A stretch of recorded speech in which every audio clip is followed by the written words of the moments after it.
So I'm just putting together this gig log from an event that I did on Saturday, which was a company party where I was playing English and Spanish music all night. And it got me thinking about multicultural events and the unique challenges they present.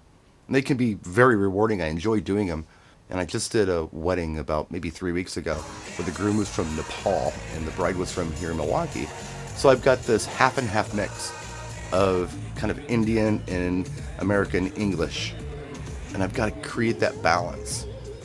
And the first thing that I've got to remember is when it comes to Indian music, there are genres within that. It's not just Indian music. It's kind of like English music where you have rock and pop and R&B and dance and EDM. It's just like that for Indians, and it's just like that for Spanish. You don't have to know every song or speak the language, but I think it's good to know, okay, this is a cumbia, this is a salsa, this is a merengue. So with that wedding with Nepal and English, it was cool because when I would play an English track, the people from Nepal would come out and join the folks from here. And then when I would play like a Bhangra or a Bollywood track or something, yeah, of course, all the people from Nepal were on the dance floor, but the English people would come out as well because they wanted to experience the culture. They were interested in it, genuinely interested in it, because this was new to them. But with a company party, it's a little different because not everybody at the company wants to experience the other culture's music. It crosses over a little bit, don't get me wrong, it does happen. But for the most part, you're playing for this group and you're playing for this group, and there's very little crossover. When that's the case, it's very important to create that balance.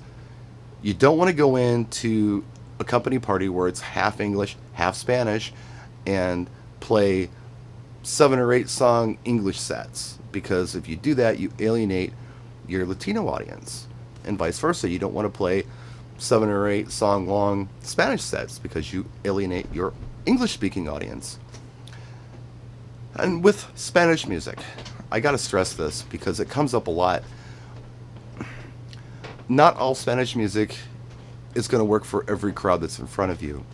Mexicans, it just seems like lately, from my observations, is that they're very open to music from different Spanish cultures, where Puerto Ricans and Dominicans and Cubans, for instance, aren't particularly open to regional Mexican rancheros and things. They don't want any part of it.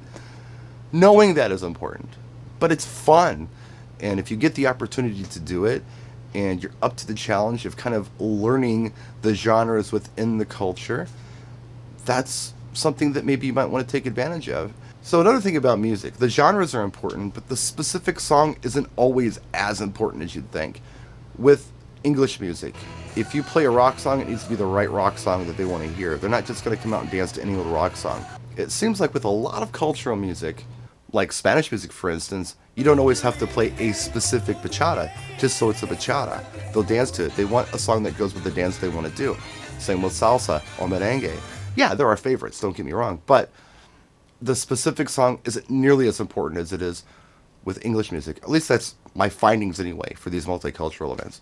In fact, the one compliment that I've gotten a few times is when someone comes up to me and says, "We really enjoy it when an English person plays our music because our DJs play the same thing over and over again. You guys play things we've forgotten all about, so it's a lot of fun to hear something different." That's it. Thanks for watching, guys. I hope you enjoyed the video. If you got any questions, comments, or ideas, let us know in the comment section. We'll see you soon. Practice and enjoy.